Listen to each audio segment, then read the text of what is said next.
Hi everyone, this is Brian Hayes and welcome to a discussion on how best to approach playing Altissimo A on the saxophone. Today I'm going to be demonstrating on the B-flat tenor saxophone, but this applies equally to the E-flat alto saxophone. Now the fingering for the note is very easy. It's identical on tenor and alto. So how we play it is we play it the same as normal fourth line D. So that is B, A and G, fingers down on the left hand, F, E and D on the right hand, put the octave key on. Now the one exception is we lift up our index finger on the left hand. So the fingering is like fourth line D, but without the first finger on the left hand. Now it's very likely, if you've never played the Altissimo register before, that if you use that fingering you'll get some sound like this, which is nothing like the pitch that you're looking to play. And herein lies the challenge of the Altissimo register. It's all about embouchure strength and pitching the note in your mind first of all, but also in your body, in your tongue, in your throat, in your whole being, feeling where that note is.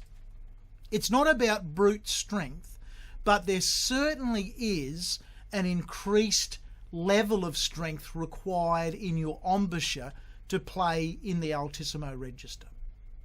Now the way to start exploring this actually comes on a note lower than high A, and that is E above high C. The high D, D sharp and E keys in combination with the octave key gives us our normal way to play E above high C. What we're looking to do to get a feel for the Altissimo register is to play the alternate high E. So this time we have our octave key on as if we're playing the note G. It's a left hand only fingering, but instead of the index finger being on the B key, we lift it up and put it on the key that we rarely touch above the B key. In fact, that's called the auxiliary high F key. Now, we normally don't use that fingering. The tone and the tuning is not quite as good as the normal way to play. So I'll now play the normal way, then followed by the auxiliary high F way to play it.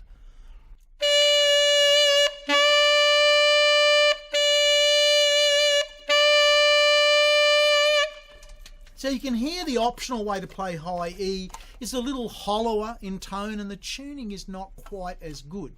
However, the feeling when you blow that auxiliary high E, that fingering, is exactly the same feeling that we get when we play Altissimo A. We've almost got our fingering where we want it to be, and we've certainly got our embouchure and our throat and our wind column where we want it to be to play Altissimo A, by mastering alternate high E. So that's alternate high E, there's Altissimo A. I recommend that you use the notes in an A major arpeggio using the alternate high E fingering when we get there.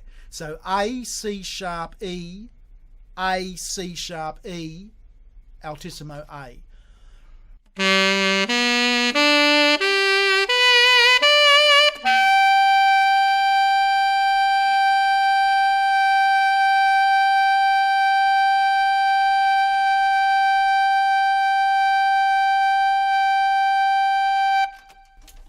Now you'll notice when I did get to Altissimo A that I took my time and held it as a long note because it has a different feel and you need to let your body, your wind column, your tongue, your embouchure get used to that feeling.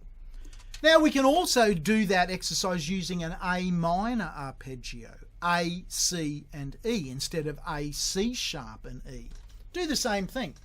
Use the auxiliary high E fingering there, the optional high E fingering, and the same fingering for Altissimo A.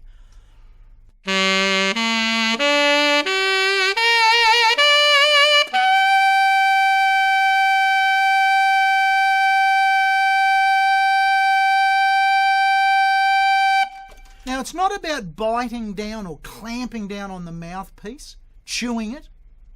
It's about singing that note and keeping big and open as you go for the high note.